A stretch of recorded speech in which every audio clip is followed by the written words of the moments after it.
Bien, buenos días a todos. Les disculpo del caso por hacerlos madrugar, ¿verdad? Pero tengo otras actividades con cuarto.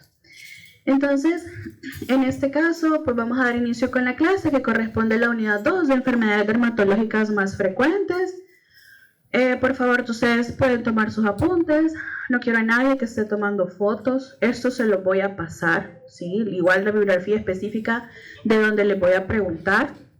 Entonces, si veo a alguien tomando fotos, bueno, entonces les paso la bibliografía y ustedes buscan de dónde estudiar, ¿verdad? Entonces, sí es muy importante que presten atención. Ahora, en este caso, en cuanto a las enfermedades dermatológicas más frecuentes en la comunidad, pues vamos a desarrollar el contenido. En este caso es epidemiología, cuáles son las lesiones dermatológicas básicas, enfermedades dermatológicas más frecuentes, la descripción de estas, cuáles son los factores que intervienen y el manejo en el primer nivel de atención.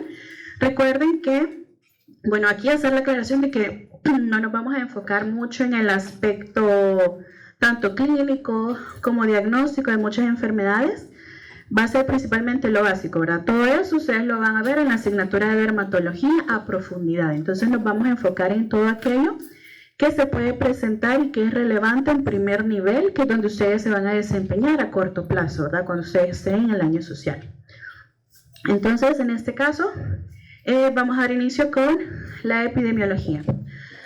Pues para comenzar, en mayo del año pasado, o hace poquito menos de un año, se llevó a cabo la 78ª Asamblea Mundial de la Salud, en donde se abordó uno de los temas fue las enfermedades cutáneas como prioridad de salud pública a nivel mundial. Ahora, si bien este era un documento, es un documento un poco largo, en donde generalmente se presentan cuáles son esas problemáticas que se tiene alrededor de X patología y por tanto cuáles son esas estrategias o esas actividades que se pueden hacer para abordar o disminuir pues estos factores que la afectan, ¿verdad?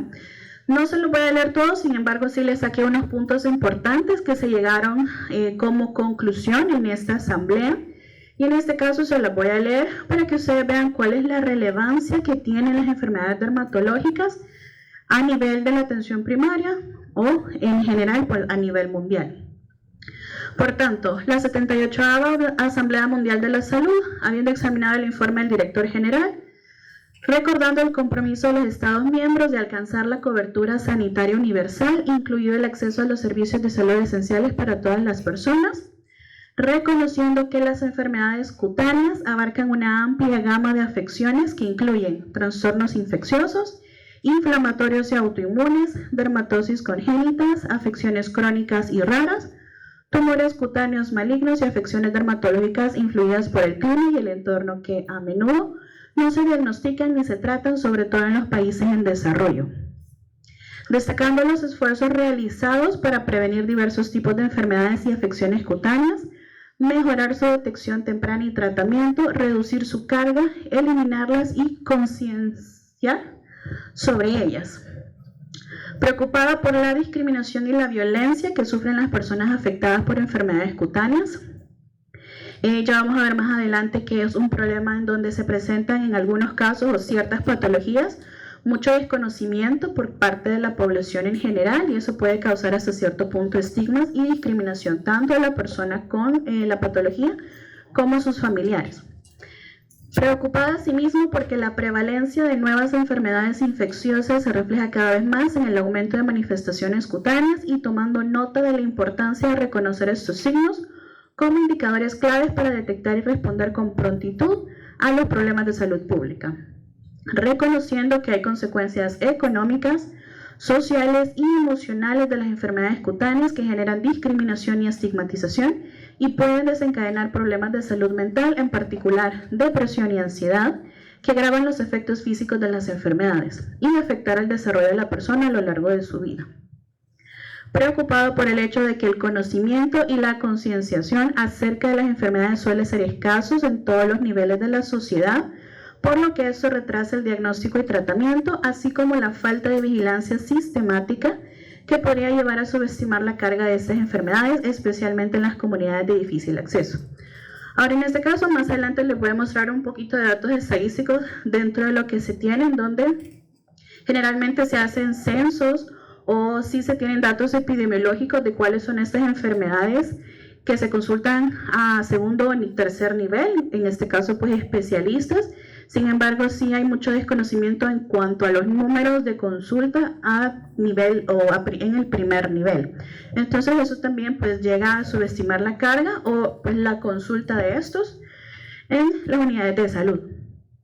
Ahora, señalando que en el estudio sobre la carga mundial de morbilidad del 2021, se constataron que 4.690 millones de nuevos casos de enfermedades cutáneas y subcutáneas que causaron 41.9 millones de años de vida ajustados en función de discapacidad y que son una de las 10 causas principales de discapacidad. Consciente de que, teniendo en cuenta la insuficiencia de trabajadores de la salud y asistentes, entre ellos médicos especialistas, los esfuerzos por reforzar la plantilla de estos trabajadores en los entornos de atención primaria debería garantizar que se disponen de las competencias necesarias para prestar servicios relacionados con la dermatología, en particular en la atención a las enfermedades cutáneas comunes y la derivación oportuna de casos complicados. Ahora, ¿cuál es su rol en primer nivel, ¿verdad? En momento inmediato es tener los conocimientos suficientes para poder identificar todas estas afecciones dermatológicas. No sé si ya comenzaron dermato, ¿cuál es el grupo que ya comenzó? Todos, ok. En este caso, generalmente, ¿cómo se hace el diagnóstico de las enfermedades dermatológicas? La anatomía, entonces, en este caso sería a través de la clínica principalmente, ¿verdad? De la observación. Entonces hay muchas enfermedades que ustedes en la mayoría de los casos pueden diagnosticar o identificar si es compleja o no solo a través de la clínica, y eso fácilmente se puede hacer en primer nivel, ¿verdad? Entonces es importante que ustedes las sepan reconocer, cuándo las pueden tratar y en dado caso cuándo es necesario referirlas, ya sea para recibir tratamiento por especialista o si necesita algún otro examen diagnóstico para tener en sí, para redundancia, un diagnóstico certero, ¿verdad? Entonces, ¿qué más ustedes o en qué pueden colaborar dentro de toda esa problemática? Recuerden que el primer nivel de atención es la primera o el primer paso de los pacientes de entrada hacia el sistema de salud. Entonces, muchas veces estas enfermedades se pierden, ya sea por desconocimiento, porque por el mismo estigma los pacientes no consultan, entonces prefieren permanecer de esta forma. Entonces es importante que lo detecten, que se aborde de la manera más adecuada, si hay tratamiento que se les dé, y también por parte del primer nivel realizar prevención y promoción, ¿verdad? Educación tanto a la comunidad como a la familia y el paciente. Entonces, dichos todas estas problemáticas que se tienen alrededor de las enfermedades dermatológicas, se llegaron a las conclusiones o se establecen ciertas recomendaciones para qué es lo que se puede hacer, ¿verdad? No se van a mencionar todas, sin embargo, son creo que 3 puntuales. Y por tanto menciona ahora, insta a los Estados miembros que, de conformidad con el contexto y las prioridades nacionales, recuerden que todo esto varía en cada país, ¿verdad? Recuerda su epidemiología, el clima, hay enfermedades cutáneas que son más prevalentes en climas tropicales, entre otros, ¿verdad? Entonces, todo se va a asignar, tanto los lineamientos, los medicamentos y todo, dependiendo de cuáles son las enfermedades más prevalentes en cada país. ¿Qué es lo que se planteó? Que se asignen suficientes recursos a las enfermedades cutáneas y sus afecciones concomitantes y priorizarlas, en particular las incluidas en las iniciativas mundiales específicas mediante esfuerzos integrados de prevención, detección y tratamiento dentro de los programas nacionales de salud que incluyan medidas de promoción de la salud y políticas de cobertura sanitaria universal. El punto 3, ahí no es que me lo salté ahí, sí solo tomé el tercer punto dentro de esta asamblea, que es reforzar la formación del personal de atención primaria en las competencias necesarias para detectar y tratar las enfermedades cutáneas y afecciones concomitantes, así como la formación en autocuidado cuando corresponda para pacientes y sus familias, de modo que adquieran los conocimientos necesarios para mejorar su salud a largo plazo. Y 6, adoptar medidas para integrar los servicios para las enfermedades cutáneas en políticas actuales de discapacidad, rehabilitación y salud mental. Ahora, en este caso, ustedes saben cuántos dermatólogos hay, por lo menos trabajando a nivel público en el MinSal. O sea, si hay tal vez una cantidad moderada, pocos, muchos, suficientes. Generalmente son pocos, ¿verdad? Entonces, imagínense que son solo estos especialistas los que prácticamente están a cargo del abordaje de muchas patologías dermatológicas. Verdaderamente no alcanza el personal o los recursos humanos, y de igual forma se presenta mucho la escasez o la falta de medicamentos en los diferentes niveles, ¿verdad? Y todo esto retrasa el inicio de los tratamientos para los pacientes. Entonces tenemos que, bueno, estos se los mencioné, pues son fácilmente accesibles, generalmente no requieren técnicas diagnósticas complejas, puede ser solo por inspección, y por tanto van a ser ustedes a corto plazo los médicos de atención primaria, en donde se toma el contacto para poder diagnosticar correctamente, tener criterios específicos para remisión al especialista, ya sea por lo que les mencioné, ¿verdad? Necesidad de tratamiento o diagnóstico, o que sean curables, y pues idealmente el uso de los fármacos correspondientes. Entonces tenemos que las enfermedades cutáneas son un porcentaje significativo de la carga asistencial, sin embargo generalmente no se tienen pues los datos específicos. La mayoría de los trabajos, se centran en analizar cuáles son ya las derivaciones en segundo o tercer nivel, más no en el primer nivel. Y pues no hay datos, ¿verdad? Es decir, cuál es el motivo de consulta dermatológico en la atención primaria. Ahora, en este caso, les voy a explicar brevemente cómo se maneja o se reporta, ¿verdad? Ya no. Los aspectos epidemiológicos de la relevancia o sea, cómo era el rol de las enfermedades dermatológicas en la consulta. Esta es una captura o una imagen del CIE-10. Ustedes ven que el capítulo 12 corresponde a enfermedades de la piel y del tejido subcutáneo, que abarca desde L00 a L99. Ahí menciona cuáles son las patologías que se excluyen, que por su naturaleza están dentro de otros capítulos u otras categorías.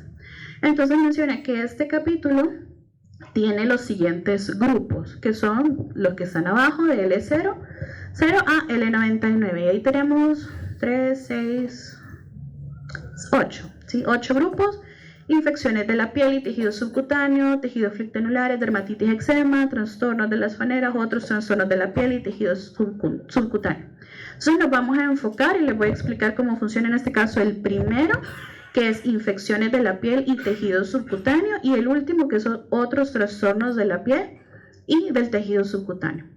Ahora, en este caso, recuerden que se agrupan estas enfermedades, y para efectos de reporte lo que se coloca es esto. Vamos a ver más adelante algunos datos en donde se colocan, por ejemplo, motivo de consulta 8, infecciones de la piel y tejido subcutáneo.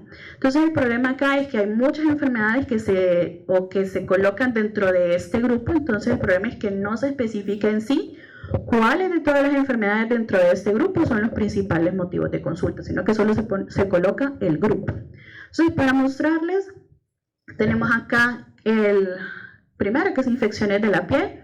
Ahí se los desglosa, ¿verdad? Cuáles son las enfermedades que se excluyen, y en sí cuáles son las enfermedades que están dentro de este grupo. Y este es síndrome de piel escaldada por estafilococo, impétigo, absceso, celulitis, quiste, entre otros. Entonces, cuando se reporta el grupo, si bien tenemos el dato de que es alguna de estas, se desconoce específicamente cuál de estas enfermedades es la que compone principalmente la consulta. Y de igual forma tenemos el último, por ejemplo, otros trastornos de la piel y tejido subcutáneo, y ahí tienen todos ustedes cuáles son las patologías que se encuentran dentro de este grupo, ¿verdad? Vitiligo, queratosis seborreica, acantosis, callos, trastornos hipertróficos de la piel, úlceras de decúbito, entre otros. Entonces sí genera un poquito de desconocimiento en cuanto a cuáles son. Sin embargo, ese dato sí se tiene, pero para efectos de reporte no se coloca. Entonces, ¿cómo se presenta la problemática a nivel del Salvador? En este caso vamos a ver brevemente algunos reportes de cuáles son las causas más frecuentes de consulta ambulatoria. Ahí dice: atendidas en la red de establecimientos de salud del MinSal según la lista internacional de enfermedades del CIE-10 que les acabo de mostrar. Eso en el periodo de enero a diciembre del 2015. Les voy a mostrar 2020 y parte del 21. Ahora es un cuadro de resumen en donde ustedes observan todas las edades, ambos sexos más indeterminado, pues cuáles son esos 10 principales motivos de consulta ambulatoria, y dentro del séptimo está otras enfermedades de la piel y tejido subcutáneo, que es el último grupo que les mostré con 248.032 consultas. Entonces, en este caso, ustedes pueden observar que un grupo de las patologías cutáneas se encuentra dentro de los 10 principales motivos de consulta para ese año en ambos sexos, pues todas las edades. Ahora, si queremos desglosar, aquí vamos a desglosar este grupo, ¿sí? En cuanto a edades y sexo. Entonces, ¿cómo se va a desglosar estas 248.000 consultas? Ahí tenemos, ¿verdad? Que el grupo de otras enfermedades de la piel y tejido subcutáneo por edad, que va de neonatal a 60 o más años, y masculino y femenino. Entonces, en este caso, el número de orden es qué número de motivo de consulta ocupa este grupo de otras enfermedades dentro de neonatal en el sexo masculino. Entonces, ahí le dice que en sexto lugar en este grupo etario está este grupo de enfermedades con 1409. Y así sucesivamente ustedes pueden observar que a lo largo de todo el ciclo de la vida prácticamente, tanto en hombres como en mujeres, este grupo de enfermedades está dentro del principal motivo de consulta, ¿verdad? Entonces aquí ustedes ven la relevancia que eso se presenta en todas las edades y por tanto en cualquier momento puede un paciente con cierta enfermedad consultarles o llegarles a ustedes en el primer nivel, ¿sí? Y ahí tenemos pues de manera detallada, ¿verdad? El desglose. Ahora nos vamos a pasar a siempre la consulta ambulatoria en el 2020, siempre de enero a diciembre del 2020, todas las edades, ambos sexos más indeterminado. De igual forma, este grupo se encuentra dentro de las 10 principales causas, en el grupo 9, o en el número 9, con 105.936. Ahora, ¿me podrían decir qué sucedió en el 2020? La pandemia. Entonces recuerden que la consulta ambulatoria estaba muy restringida, motivos que no amenazaban o enfermedades que no amenazaban la vida pues no eran atendidas y por tanto ese fue un año en donde hubo mucho retraso en cuanto al diagnóstico y atención de pacientes con enfermedades dermatológicas y en general pues de las consultas generales. Entonces está en el 9º lugar y si ustedes ven el número es menor comparado con el 2015, no porque se presentara menos casos, sino por la pandemia, ¿verdad? Ahora, si lo desglosamos de igual forma por sexo y por edades, también, ¿verdad? Ustedes pueden observar que desde el grupo neonatal a 20 a 39 años, este grupo está dentro de las principales 10 motivos de consulta. Sin embargo, en esta ocasión, 2020 también se agrega el otro grupo. Ahí ustedes, por ejemplo, les coloqué en masculino, neonatal de 0 a 29, el 5, que sería respecto a el grupo de otras enfermedades de la piel y tejido subcutáneo. Sin embargo, dentro de las 10 causas, también en el 9º lugar se encontraron infecciones de la piel y tejido subcutáneo. Entonces, para este año hay 2 grupos de enfermedades dermatológicas dentro de los 10 principales motivos de consulta, tanto para el femenino como el masculino. Y la última es siempre los motivos de consulta en el 2021. Ahora en este caso es incompleto porque solo se reportó del periodo de enero a septiembre del 2021 y son datos preliminares. Entonces en este caso vamos a tener todas las edades, pero solo sexo masculino está en el 8º lugar con otras enfermedades de la piel y tejido subcutáneo. Y para el sexo femenino no se encuentran a manera global. Todas las edades de sexo femenino no están dentro de los 10 principales motivos de consulta. Sin embargo, no significa que no sea relevante, ¿verdad? Llega a una edad en donde predominan los motivos de consulta ginecológicos u obstétricos, entonces eso desplaza todas las otras consultas. Ahora eso tal vez para agregarles o mostrarles algo hasta cierto punto un poquito más actualizado. Estos son, pues imagínate el CIMOB, en donde se tiene pues todos los registros epidemiológicos. Esto corresponde, si ustedes logran ver, del 1 de enero del 2023 al 31 de diciembre del 2023. Entonces todo el año 2023, en este caso, se selecciona el capítulo, por decirlo así. Ahí está, enfermedades de la piel y tejido subcutáneo, pero en este caso, lo desglosa por patología específica. Entonces ustedes ahí tienen, cuáles son puntualmente las patologías, cuánto es la consulta masculina, femenina y por tanto la consulta total de cierta enfermedad. Entonces, de manera general, ustedes pueden ver la dermatitis atópica, abscesos cutáneos, simpético, urticaria, absceso y entre otros, ¿verdad? Pero no es así como se reporta ya en los datos o en los reportes generales, ¿verdad? Ahora, sin embargo, ustedes conocen que hay restricción en cuanto al conocimiento o la información de manejo público, entonces, posterior al 2021 no hay ningún reporte de, por ejemplo, así como les mostré, motivo de consulta, en donde se pueda ver cómo está la problemática de enfermedades dermatológicas. Entonces, hay mucho desconocimiento actual de si estos han aumentado, han disminuido o cómo se presenta. Sin embargo, creo que fue para el 2023 que se creó el centro dermatológico en el Hospital Sacamil, pues para la atención de este grupo de enfermedades. Supongo que para los pacientes que ya necesitan un manejo más especializado, ¿verdad? Entonces ahí ustedes ven pues cuál es la relevancia que ustedes conozcan. La verdad es que es una carga alta el motivo de consulta dermatológica y ustedes tienen que saber reconocerlo o saber cuándo referirlo. Entonces vamos a pasar a las lesiones dermatológicas elementales. Eso ustedes probablemente ya lo vieron, es de lo primero que se ve en dermatología, entonces solo vamos a abordar aspectos muy superficiales, solo para que ustedes lo recuerden y para poder abordar posteriormente las enfermedades dermatológicas que se abordan en el primer nivel. En este caso tenemos las primarias y las secundarias. ¿Cuáles son las características o las diferencias de estos? A ver, ¿cuál es la diferencia entre una lesión primaria y una lesión secundaria?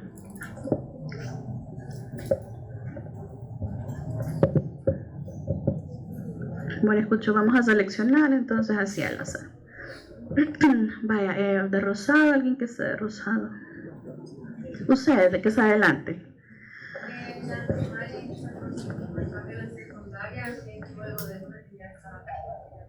Así es, ¿verdad? En piel sana se podría decir la primaria y la otra pueden aparecer sobre secundaria o piel ya con alguna condición. Bien, entonces dentro de primaria y secundaria tenemos las que son de levantamiento de contenido líquido y levantamiento de contenido sólido, ¿verdad? Guarden silencio, por favor. Dentro de las primarias o primitivos está la mancha, que es solo un cambio de coloración, no hay elevaciones y esto se va a caracterizar dependiendo de quién lo causó. ¿Cómo se pueden clasificar las manchas? Sí, vamos a ver. ¿Usted de camisa azul? Que está aquí enfrente. Sí. ¿Alguien que me diga? Me dijeron que ya lo vieron o no han visto todavía las lesiones primarias. Pueden ser hipercrómicas o hipocrómicas, pueden ser por origen vascular, contenido de pigmento, entre otros, ¿verdad?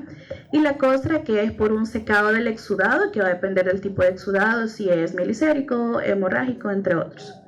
Entonces, de manera general, ustedes tienen pues esta, ¿verdad? Vesícula, ampolla, pústula y absceso dentro del contenido líquido. Secundarias, escama, escara, ulceración, cicatriz, esclerosis, levantamiento de contenido sólido, espápula, nódulo, ogoma, nudosidad, roncha, atrofia, liquinificación, verrugosidad y vegetación. Y luego está la neoformación.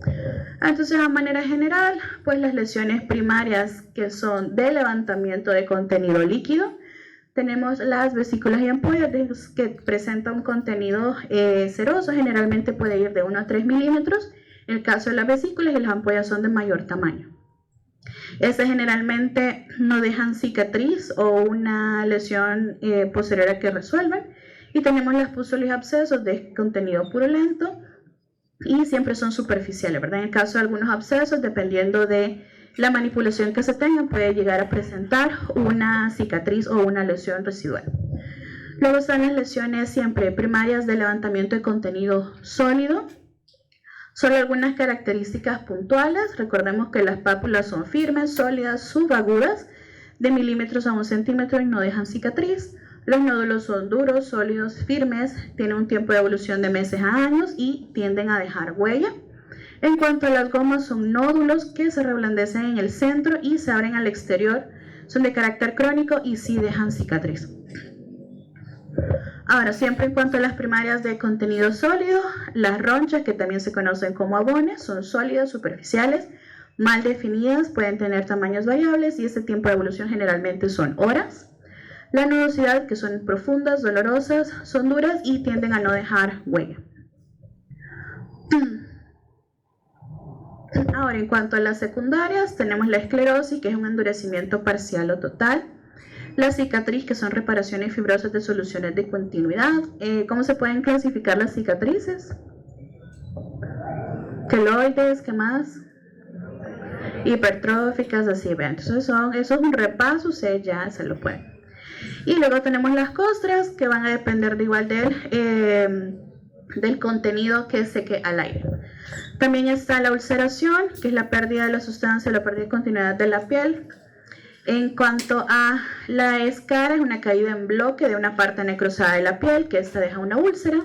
Tenemos las escamas, que es el desprendimiento de la capa córnea de la dermis en bloque. La escama, ¿cómo se clasifica la escama o cómo puede ser? ¿O cómo pueden ser los tipos de escamas? Hay placas. ¿Qué más hay? Hay escamas finas, ¿sí?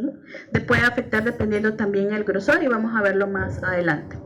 La atrofia, que es un adelgazamiento total o parcial de la piel, y la liquenificación, que también lo vamos a ver en las siguientes enfermedades, que es resultado de rascado crónico, engrosamiento de la epidermis y el aparecimiento de pliegues.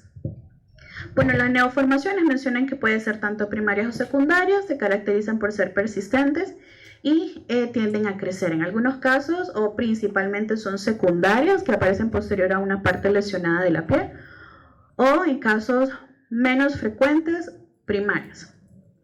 Y los levantamientos de la piel, que pueden ser verrugosidades o vegetaciones. En el caso de las verrugosidades son secas, duras y ásperas, y la vegetación son húmedas y presentan mal olor. Bien, entonces en este caso vamos a pasar ya de manera puntual a cuáles son estas enfermedades dermatológicas más frecuentes en la consulta. Aquí tenemos 9. Por ejemplo, cáncer cutáneo, acné, rosácea, dermatitis atópica, escabiosis, impétigo, psoriasis, verrugas y la tiña. Ahora, de todas estas, hay muchas que ustedes pueden hacer el diagnóstico en primer nivel y por tanto el manejo correspondiente. Sin embargo, hay algunas en donde ustedes tienen que hacer la identificación y su correspondiente referencia o interconsulta, en dado caso que ustedes tengan duda, ¿verdad? Ahora, en este caso, para el primero, la dermatitis atópica, que esta se va a caracterizar por ser una enfermedad crónica inflamatoria. Se encuentra dentro de los principales motivos de consulta en edad pediátrica, dentro de los más frecuentes, siendo un 12 a un 15%, y eso es donde persiste aspectos de sensibilidad a cualquier tipo de estímulo. Es multifactorial, ligada a la herencia, y dentro de algunas manifestaciones clínicas se caracteriza por prurito intenso por la noche y reactividad cutánea. Ahora, en este caso de dermatitis, también se presenta en brotes y en periodos de remisión. Por tanto, ¿cuál va a ser el diagnóstico clínico? Y se va a basar en 3 características principales. Es el prurito, la dermatitis eczematosa típica y la evolución crónica o en recaídas, ¿verdad? Bien, en este caso, bueno, al final se lo voy a explicar para secciones o patologías que sí ustedes van a estudiar de los lineamientos. Recuerden que aquí solo es brevemente un resumen de lo que ustedes van a hacer y dándole lo que se tienen que enfocar. Ahora, en cuanto a la dermatitis atópica, esto siempre ustedes tienen que investigar antecedentes familiares como asma, rinitis alérgica o alergia, algún tipo de alergia a alimentos.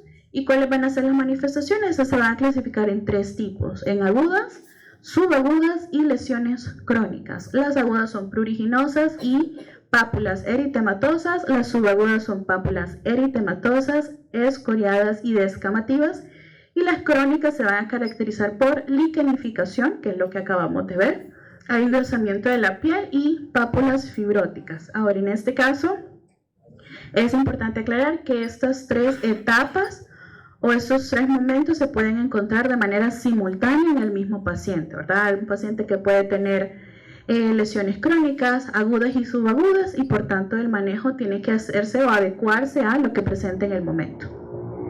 Entonces el manejo, cómo se va a caracterizar, y también los sitios anatómicos en donde se presentan dependiendo de la edad van a variar. Ahora, en este caso, tal vez no se ve muy bien ya para los que están al final, pero menciona que en las edades, en las menores, creo que en las lactantes, perdón, principalmente afecta la cara, el cuero cabelludo y las superficies extensoras de las extremidades. En el caso de los niños mayores, estas lesiones ya pueden tener un carácter crónico, hay liquenificación por el rascado y generalmente se localizan en los pliegues flexores de las extremidades. Y en la adolescencia generalmente tienden a haber cuadros de remisión y la piel puede presentar prurito e inflamación o limitarse ante agentes irritantes exógenos. Entonces, ¿cuál va a ser el tratamiento que ustedes le van a dar? En este caso, recuerden que siempre hay, y es importante el aspecto de educación en el paciente, principalmente en los niños. ¿Por qué la educación en sí se le da a los padres? ¿Por qué se le da la educación a los padres en estos casos? O la consejería también. Porque son niños, ¿verdad? Que los adultos son los que están a cargo de sus hijos en estas edades. O sea, no le podemos decir al niño, mire, tiene que bañarse con agua tibia. Generalmente son los padres los que los acompañan, ya sea en el baño, se encargan de sus cuidados. Entonces hay que educar a los padres. Entonces, en este caso están las medidas farmacológicas y las medidas no farmacológicas. Dentro de las medidas diarias, generalmente pues se tiene que bañar, el baño tiene que durar menos de 10 minutos, utilizar agua tibia, es necesario colocar cremas o humectantes de la piel y pues los medicamentos correspondientes, ¿verdad? Utilizar jabón neutro y no rozar o generar mucha fricción en la misma.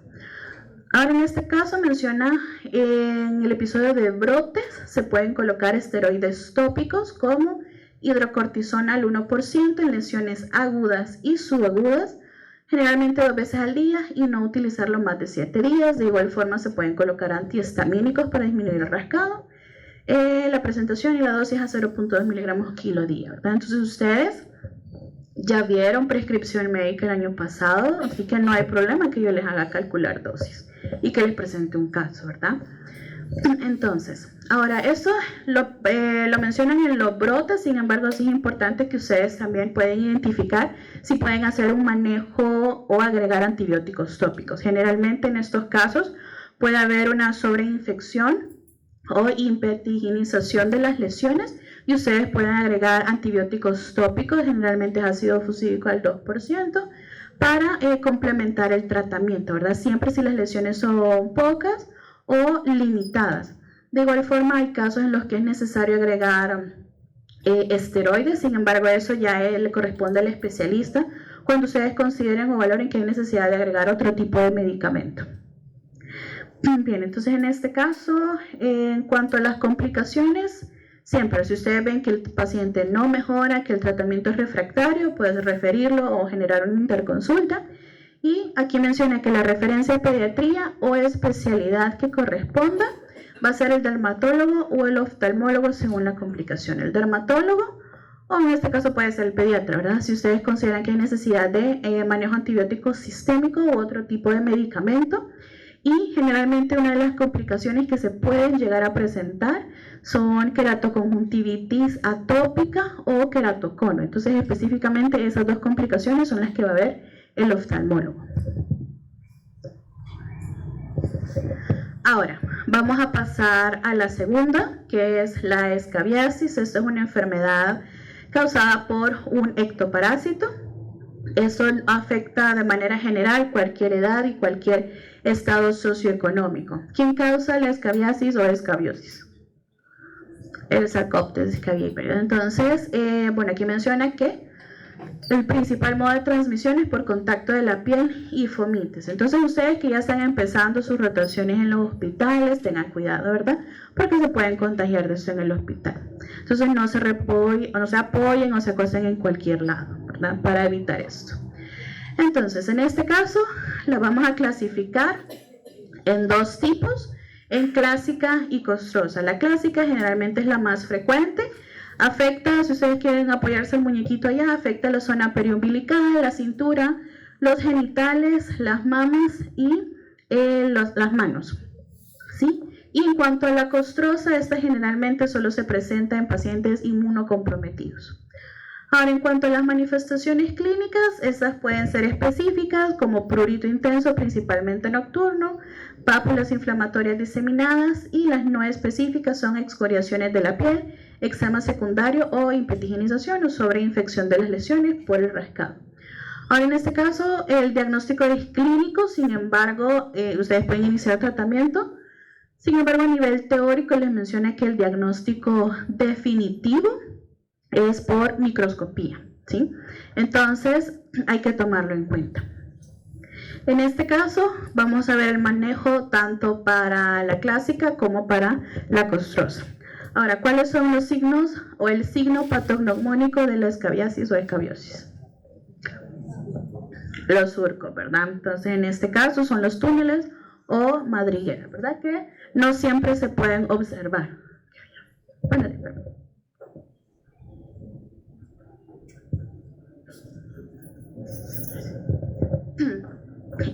bien, entonces teníamos que son los surcos o túneles o madrigueras.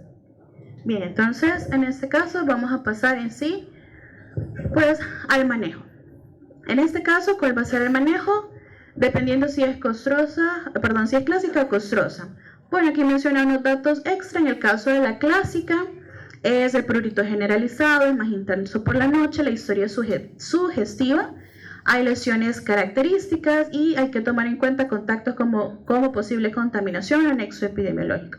Si se llega al diagnóstico, pues el tratamiento de primera elección es permetrina al 5%, en crema, que se tiene que aplicar de la cabeza a los pies y dejarse de 8 a 12 horas. Generalmente en este caso se les indica que se haga por la noche, se bañan, se colocan el medicamento y así se duermen, ¿verdad? Por la mañana se bañan de manera regular a quitar todo el medicamento tópico, y eso se puede repetir de 7 a 14 días. Y en dado caso que no se presente un medicamento de segunda elección, el ivermectina oral, después de comer con 200 microgramos por kilo en 2 dosis, y se repite en una semana, ¿verdad? Siempre hay que descartar otros diagnósticos, ¿verdad? Como dermatitis atópica, eczema numular, dermatitis herpetiforme, entre otros. Ahora, ¿cuáles son si es una patología familiar o que se transmite piel a piel o por fomites? ¿Cuáles serían las recomendaciones que se le van a dar a la familia en este caso, al paciente o al familiar? No compartir ningún tipo de, ya sea prenda, hay que limpiar. Bueno, generalmente en estas indicaciones les menciona que hay que hacer una limpieza profunda de todas las superficies en donde se hayan pues sentado o hayan estado, sean camas, sillones, hay que sacudirlos, hay que asolearlos. En cuanto a la ropa o ropa de cama, hay que lavarlo generalmente o idealmente con agua caliente y exponerlo al sol de manera prolongada, ¿verdad? Para disminuir el riesgo. Y de igual forma, en este caso también, dependiendo de la familia, se recomienda dar un tratamiento a toda la familia, por el caso de que alguien más lo presente, y tal vez en etapas tempranas puede que no presente mayor síntoma. Bien, entonces todo eso, recuerden que el aspecto de educación y prevención ustedes lo tienen que abordar para evitar recurrencias y pues que sea algo motivo de consulta frecuente en esos pacientes. Ahora luego tenemos la escabiosis costrosa, que esta generalmente es generalizada, pobremente definida, eritematosa, de placas fisuradas y cubiertas de costras, y se presenta principalmente en prominencias óseas como nudillos, codos, crestas ilíacas. Las placas tienen un aspecto amarillo marrón, gruesas y verrucosas. En este caso también se hace la mención de que generalmente por estar inmunocomprometidos el prurito es mínimo o en algunos casos no hay. Entonces, en este caso siempre el medicamento de primera elección es la permetrina. Sin embargo, el esquema de aplicación es siempre de 8 a 12 horas. Esto es por 7 días, luego 2 veces por semana hasta mejorar el cuadro, ¿verdad? Antes teníamos solo un día y luego se repite en 7 o 14. Y en segunda elección está la ivermectina, siempre oral, y ahí está el esquema de tratamiento, que puede ser 1 a los días 1, 2 y 8, y en casos severos 1, 2, 8, 9, 15, más o menos 25 y 29, ¿verdad?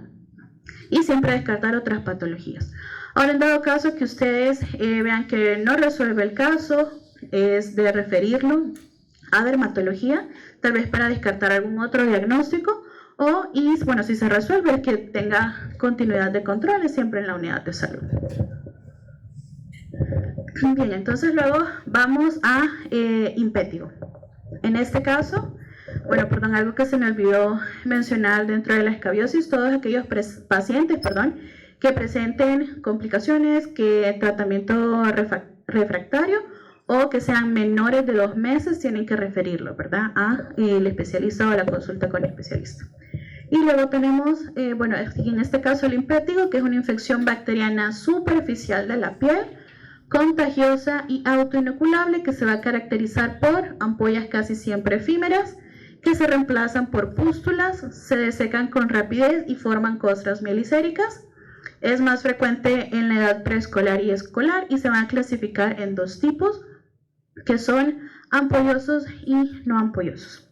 En este caso, pues generalmente es la infección, o se considera la infección más frecuente a nivel mundial. No hay predilección por sexo o estrato social. Ahora, en este caso tenemos que siempre, ¿verdad?, las características clínicas, que serían vesículas, ampollas, úlceras y o costras. Ustedes lo identifiquen y van a hacer la clasificación correspondiente, si es no ampolloso o ampolloso. En este caso, van a tener que el no ampolloso, que es el más frecuente, que se presenta alrededor del 80 al 90% de los casos de impétigo, se presenta en la cara, en las extremidades que se han lesionado previamente, con picaduras de insectos, abrasiones, laceraciones, varicela, escabiosis, entre otros. Inicialmente se forma una vesícula o pústula que se disemina y evoluciona para formar una placa con costras, que generalmente suelen ser menores a 2 centímetros de diámetro. Y en algunas ocasiones hay prurito intenso, puede haber linfadenopatías, entre otros. Y el ampolloso, que es predominantemente en lactantes y niños pequeños, que son ampollas flácidas, transparentes en la piel de la cara, glúteos, tronco, perine y extremidades, que a diferencia del no ampolloso, esta es una manifestación local del síndrome de piel escaldada y aparece sobre la piel sana, ¿verdad?, que es una de las principales diferencias con el no ampolloso. Bien, entonces en este caso, pues solo para hacer la aclaración, el impétigo no ampolloso es causada por Staphylococcus aureus y Streptococcus beta hemolítico, y el ampolloso es causado por Staphylococcus aureus.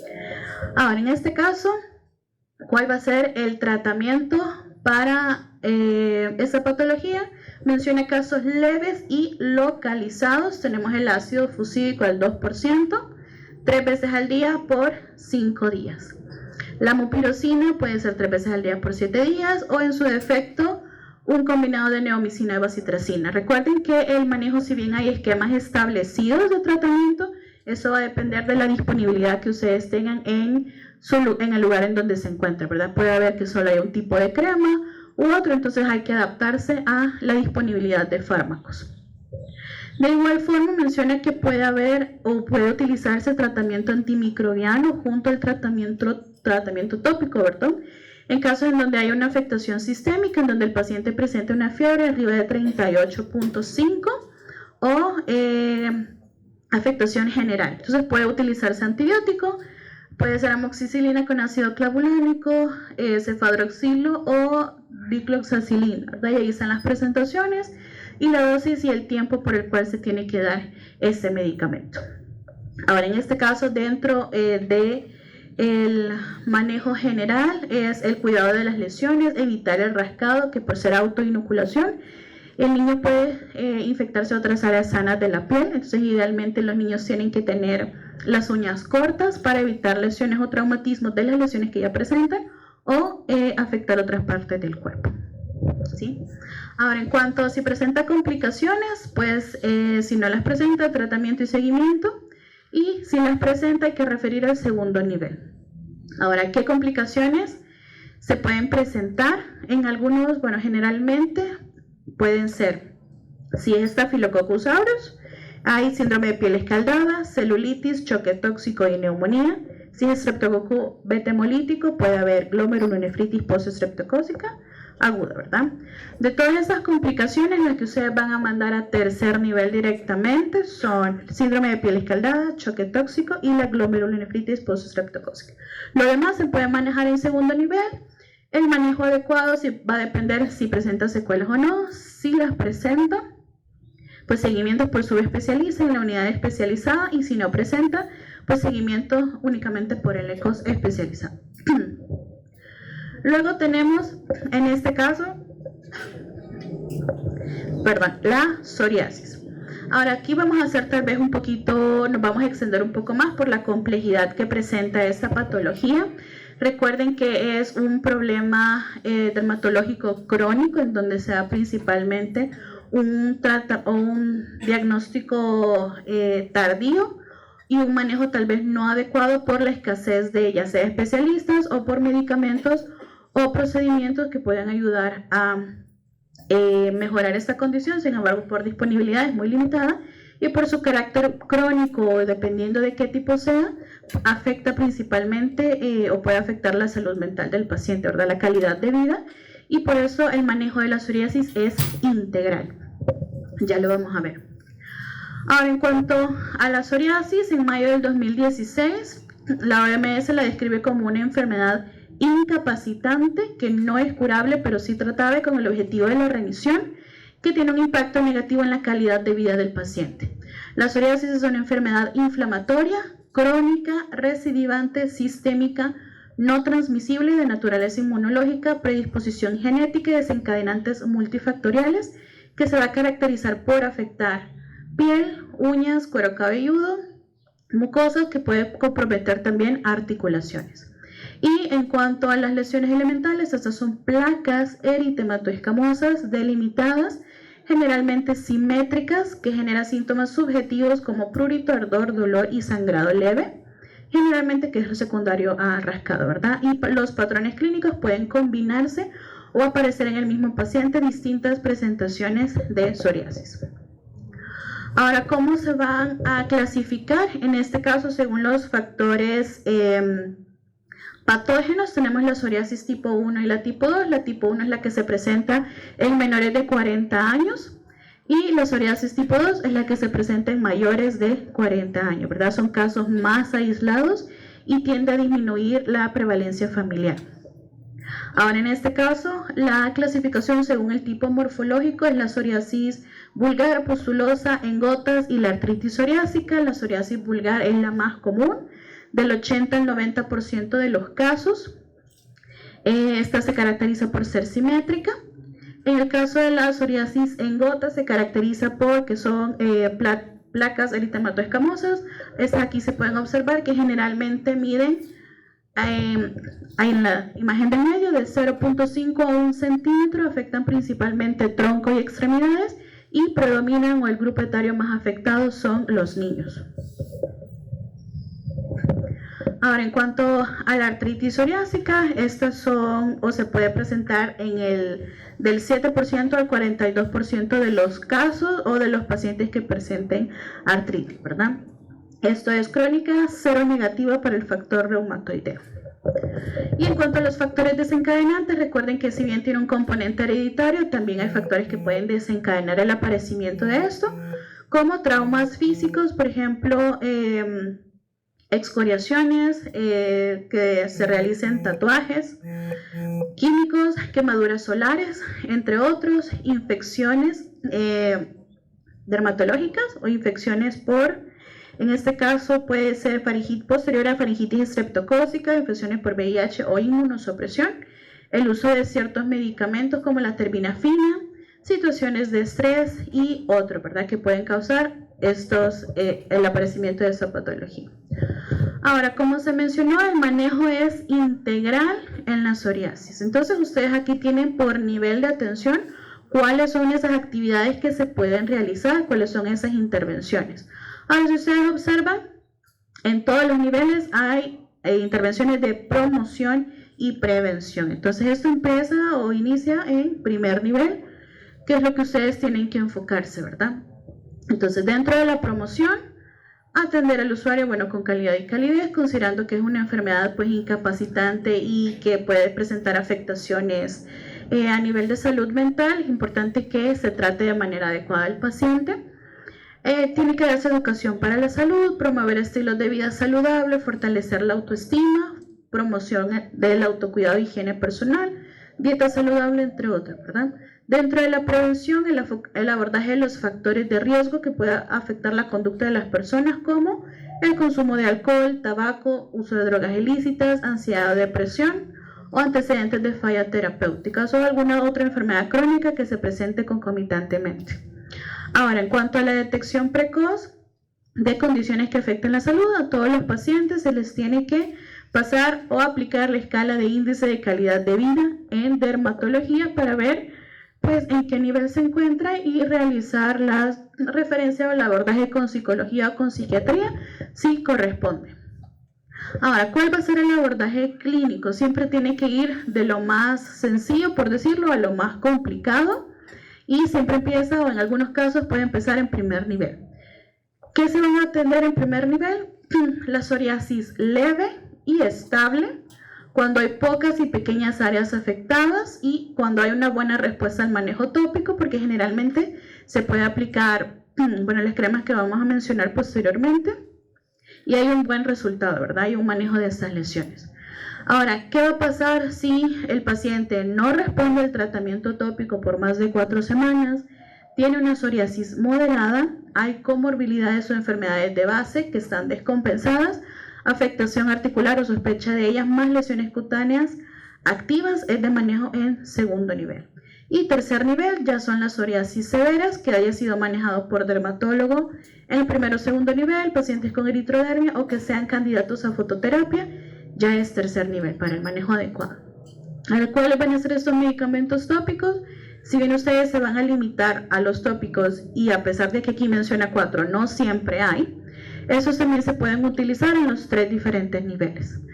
¿Cuáles son los que corresponden? Serían los humectantes o emolientes, como crema fría y o vaselina de 3 a 6 veces al día, o las veces que sean necesarias. Los esteroides tópicos, aquí se hace una distinción, ¿verdad? En cuanto a en qué partes menciona que están afectadas, si es la hidrocortisona en cara, pliegues y genitales, o betametasona en caso de lesiones en la palma, planta y piel. 2 veces al día de 2 a 4 semanas, combinados con emolientes u humectantes. También pueden colocarse análogos de la vitamina D3, pero generalmente puede que solo hayan especializadas, como calcipotriol con betametasona, 1 vez al día en las áreas afectadas, y también agentes reductores como el champú de alquitrán de hulla para lavado de la piel cabelluda de 3 a 5 veces por semana, eso aplicado en los 3 diferentes niveles. Luego también, como es, recuerden, un manejo integral, tiene que ser visto por nutrición, más si tiene otras comorbilidades, hay hipertensión o diabetes. En este caso, el abordaje psicosocial tiene que ser de igual forma en los 3 niveles, un plan individualizado de acuerdo a las condiciones concomitantes, tratamiento según la gravedad, la psicoeducación, la información oportuna del padecimiento y el tratamiento, y el tratamiento farmacológico en condiciones psiquiátricas en el caso de lo que los presente.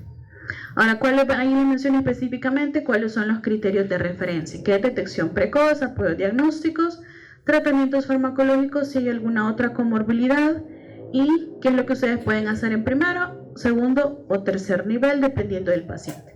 Entonces, pues el seguimiento tiene que ser siempre en primer nivel de complementario, en equipo de salud familiar y especializado, según dispensarización. Entonces, en este caso, ¿qué es lo importante? Ustedes que van a estar en primer nivel, o para efectos inmediatos, si lo quieren ver así, para efectos de parciales, ustedes se tienen que aprender principalmente, no les digo que solo eso, principalmente cuál es el manejo en primer nivel, qué es lo que ustedes tienen que hacer, qué pueden hacer y qué o bajo qué condiciones ustedes van a hacer referencias correspondientes, ¿verdad? Entonces, si les pongo un caso, ustedes digo, bueno, ¿en qué nivel se tiene que atender? Tienen que ver cuáles son las características del paciente y valorar, bueno, entonces esta característica estaba que solo era en segundo, o si yo la veía tenía que referirlo. Entonces, ¿cuál es el manejo adecuado? Bien, ahora, en cuanto a las verrugas, aquí ya nos falta, ya vamos a terminar, es poco. Entonces, en este caso, bueno, al final se los voy a mencionar, pero para efectos específicamente de parcial, les voy a enviar las diapositivas. Sin embargo, hay patologías que ustedes van a estudiar específicamente de los lineamientos y de ahí se les va a preguntar. Y hay otras enfermedades que ustedes van a estudiar solo de las diapositivas porque generalmente es de múltiples fuentes, entonces para evitar confusiones. En este caso, las verrugas se caracterizan a nivel general porque estas son neoformaciones epiteliales benignas que pueden afectar a cualquier persona, niños, hombres o mujeres. En este caso, ustedes van a ver muchos tipos, o esto también es un motivo frecuente de consulta. Sin embargo, generalmente o la mayoría se caracteriza porque no afecta la vida, son problemas principalmente estéticos y en algunos casos esos pueden tener resolución espontánea, entonces no es que necesiten un tratamiento específico, como lo son las verrugas vulgares, las planas o juveniles, las verrugas plantares, las filiformes y digitiformes. Sin embargo, las que sí van a recibir tratamiento porque no hay forma o no resuelven de manera espontánea son las verrugas acuminadas o los condilomas. Entonces, en este caso les menciono cuáles son las características de cada una de estas verrugas. Por ejemplo, las filiformes y digitiformes son neoformaciones alargadas, algunas pediculadas con prolongaciones transparentes. Las plantares, que también se conocen como ojos de pescado, si ustedes han escuchado, se presentan en la planta de los pies y en ocasiones en las caras internas de los dedos. Son placas verrugosas de color café amarillenta y pueden presentar hemorragias en la superficie y dolorosas a la palpación, que son como las que están arriba, ¿verdad? Las verrugas plantares. Ahora, en este caso también hay verrugas planas o verrugas juveniles, que estas generalmente son pequeñas, numerosas, el tamaño no pasa de 1 milímetro, son aplanadas del color de la piel y se presentan principalmente en cara, extremidades superiores, dorso de las manos y antebrazos.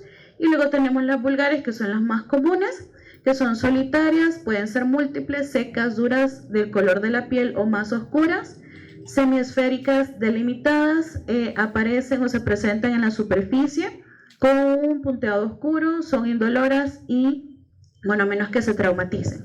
En este caso ustedes las pueden ver ahí, allá están las verrugas vulgares y en este caso hay múltiples, a veces son solitarias o son únicas, y también verrugas planas en el caso de la otra imagen.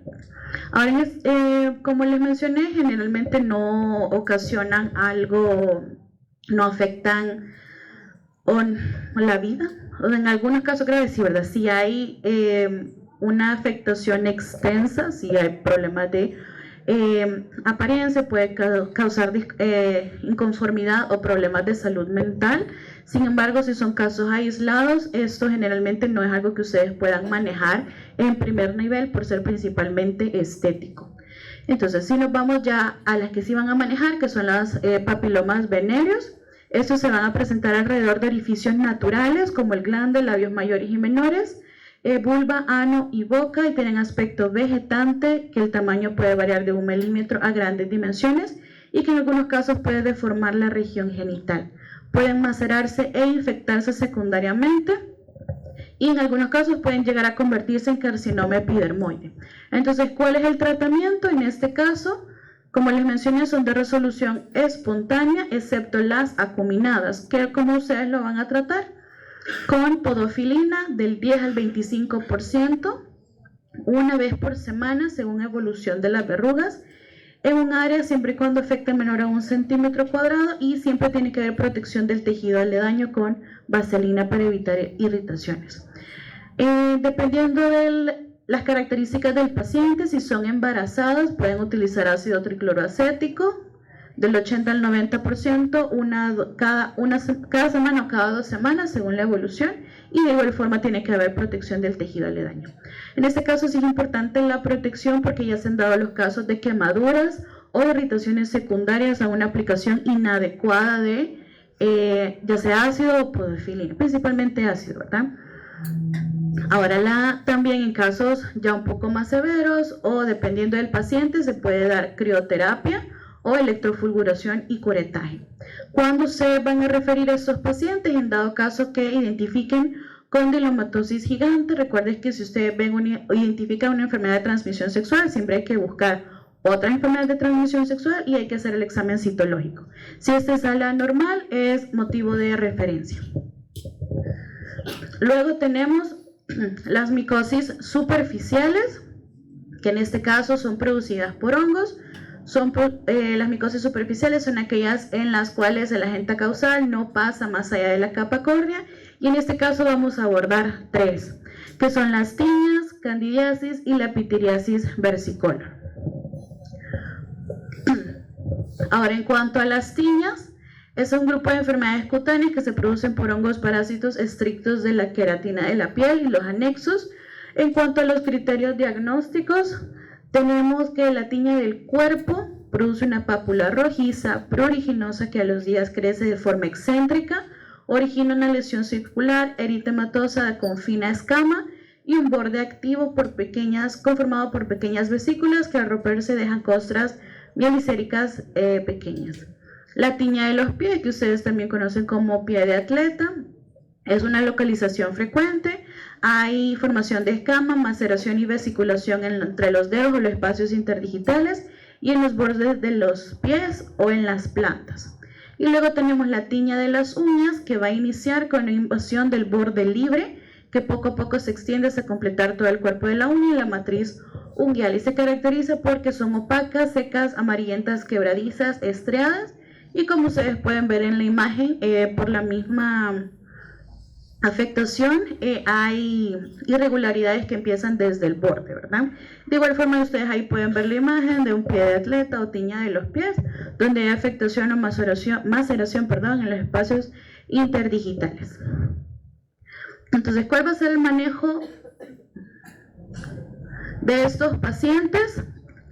El diagnóstico puede ser clínico, sin embargo, también puede utilizarse examen de KOH o cultivo micológico. Quienes van a necesitar un tratamiento sistémico: tiña de la cabeza y las uñas, tiñas muy extensas del cuerpo, pies e ingles, tiñas que no responden a tratamientos tópicos, micosis compuesta como tiñas asociadas a candidiasis, tiñas en personas inmunocomprometidas con diabetes, SIDA o bajo uso de corticosteroides o inmunodepresores. ¿Cuál va a ser el tratamiento de manera general que ustedes pueden aplicar? También depende de la disponibilidad que ustedes tengan. Ketoconazol al 2%, 1 o 2 veces al día, y loción de Whitefield en tiñas de los pies y el cuerpo por la noche por 4 semanas en aquellos que no sean tan extensos, ¿verdad? Puede ser también clotrimazol semisólido 2 veces al día por 4 semanas, y en algunos casos, aquí difícilmente o rara vez se puede encontrar en primer nivel, itraconazol de 100 miligramos, 1 al día por 4 semanas en casos muy extensos de tiña del cuerpo, pies y crural, y tiña de las uñas se puede utilizar también itraconazol 2 veces al día por 3 meses o 400 miligramos por 7 días cada mes por 3 meses. Recuerden que si ya hay una afectación del lecho unguial, el tratamiento sí es un poco más prolongado. Vale, ya casi vamos a terminar, ya lo último. Luego tenemos acné. Si bien el acné, no vamos a profundizar mucho, pero recuerden que sí hay muchos casos, o es muy frecuente el aparecimiento de acné, principalmente en los adolescentes. Eso se va a clasificar de diferente tipo, y dependiendo de esto, así va a ser la afectación que puede tener el paciente, sea algo pues localizado, tal vez estético, pero hay algunos casos en que sí hay una afectación mucho más generalizada, y puede haber otras complicaciones como sobreinfección de las lesiones o aparecimiento de abscesos, que sí es importante que se aborden por el especialista o que reciban un tratamiento. Entonces, en este caso del acné, si a ustedes les llega un paciente, pues van a observar que se caracteriza por ser una enfermedad inflamatoria multifactorial crónica del folículo pilosebáceo. Afecta la cara y puede afectar el tronco también. Se presenta principalmente en la adolescencia, sin embargo también hay acné del adulto.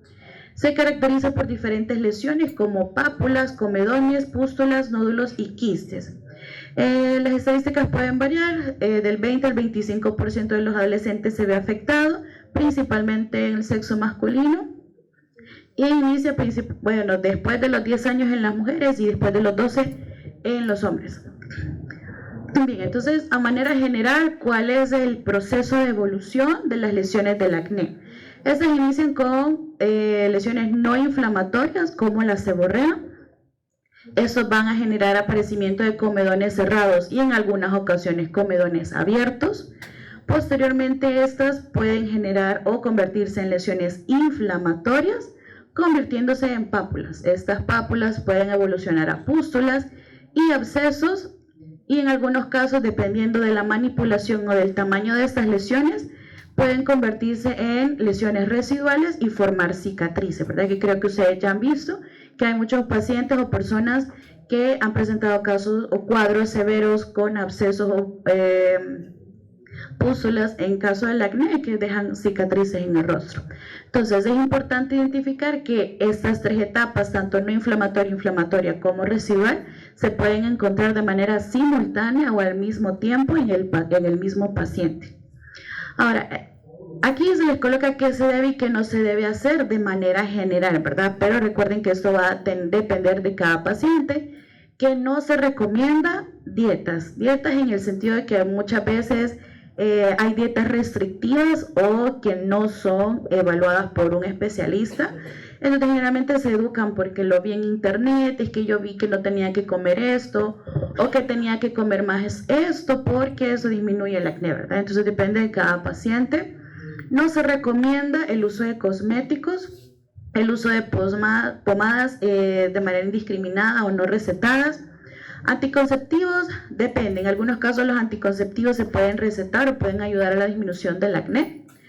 El uso de corticosteroides y manipular las lesiones porque aumenta el riesgo de presentar lesiones residuales como cicatrices.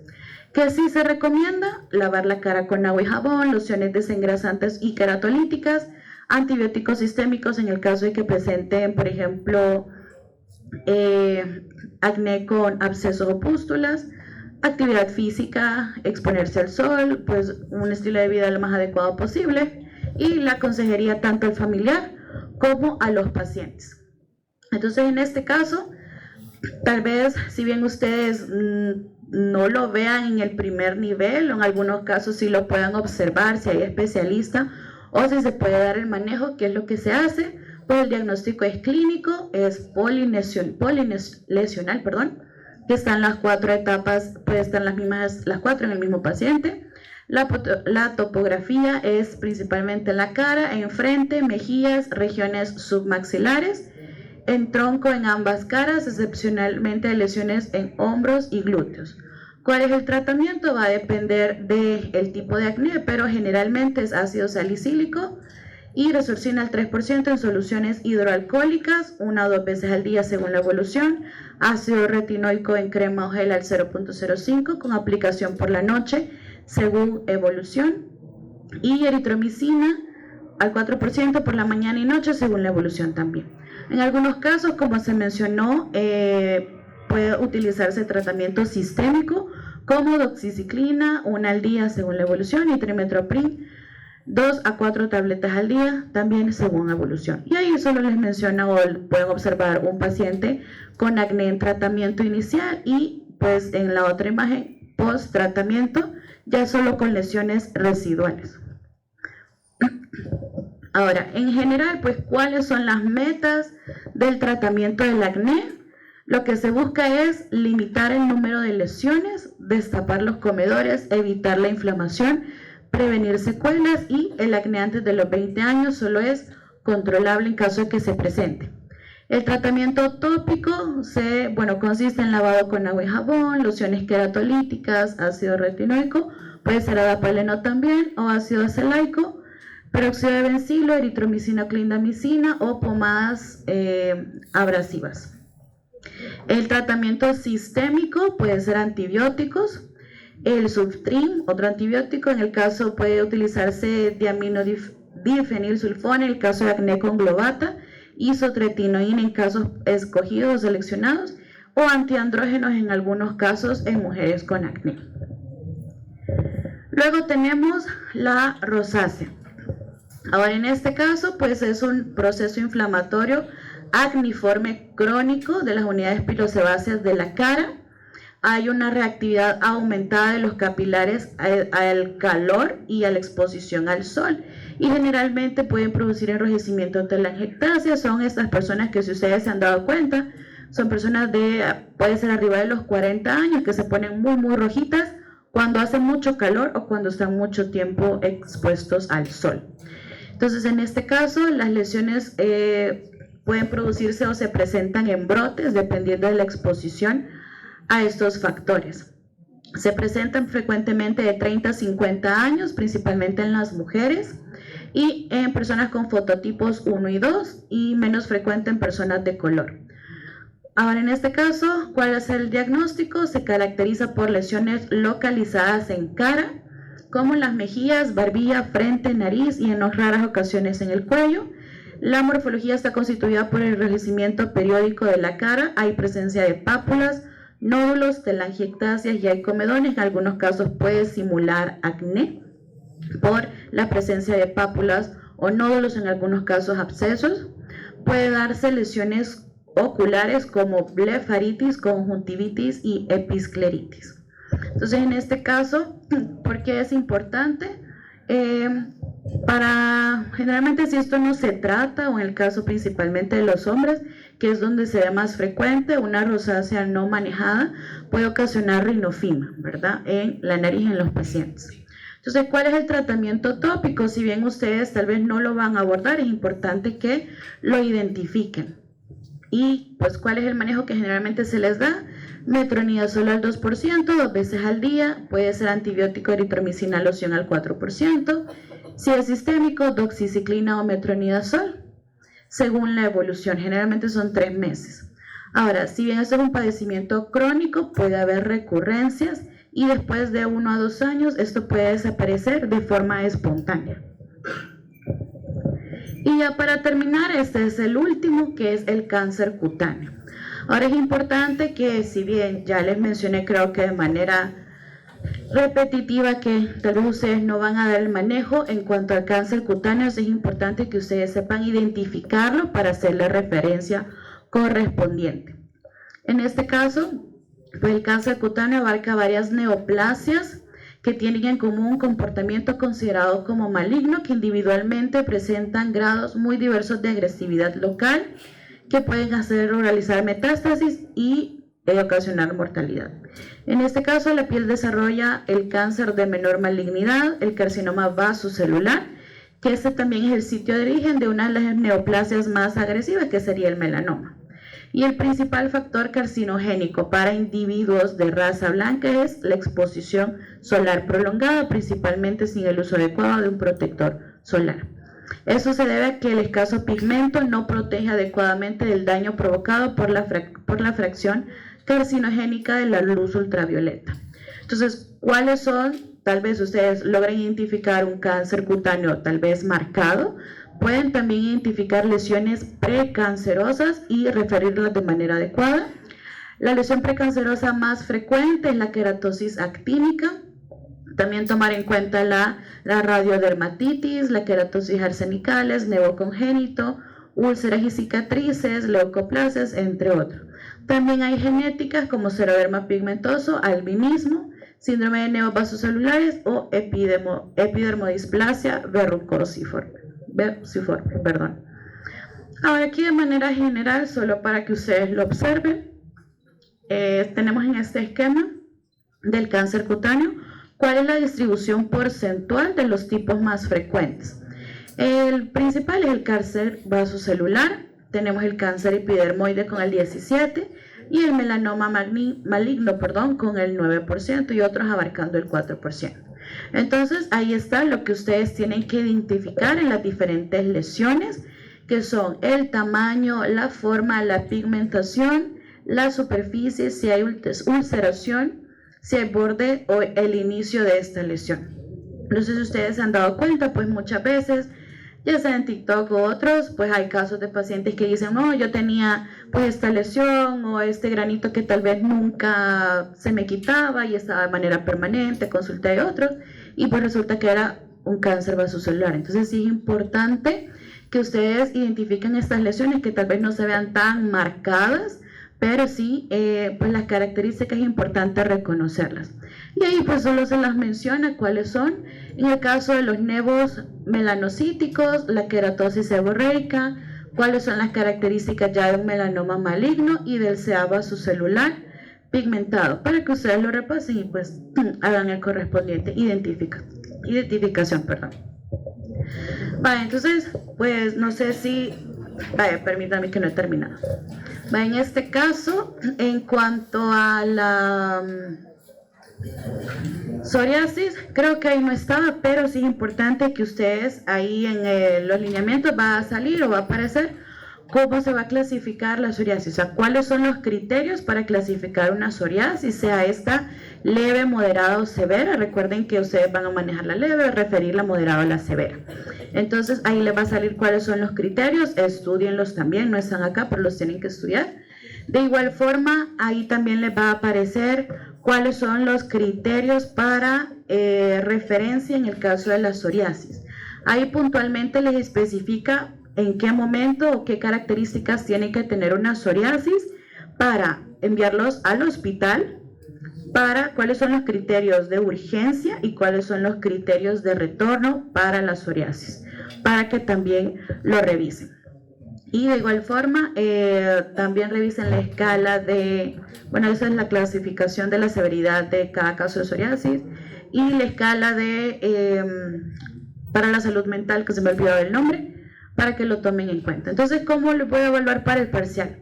Eso se lo voy a pasar, la clase del capítulo 2 de Amado Saúl, ahí está de manera detallada todo el apartado de las lesiones elementales. De las guías clínicas de pediatría 2021 van a leer de la 266 a la 281 las patologías que vimos en clase, se van a preguntar de lineamiento, no de las diapositivas. Y de las guías clínicas de medicina interna, el capítulo 10, que es específicamente solo el de psoriasis, que es el más extenso. Todas las otras enfermedades que no estén en los lineamientos van a preguntarse de las diapositivas. No sé si tienen alguna duda o pregunta. ¿No? Ok, entonces pues todo se les va a preguntar en el parcial, ¿verdad? No sé si tienen algún aviso o si van a agregar algo.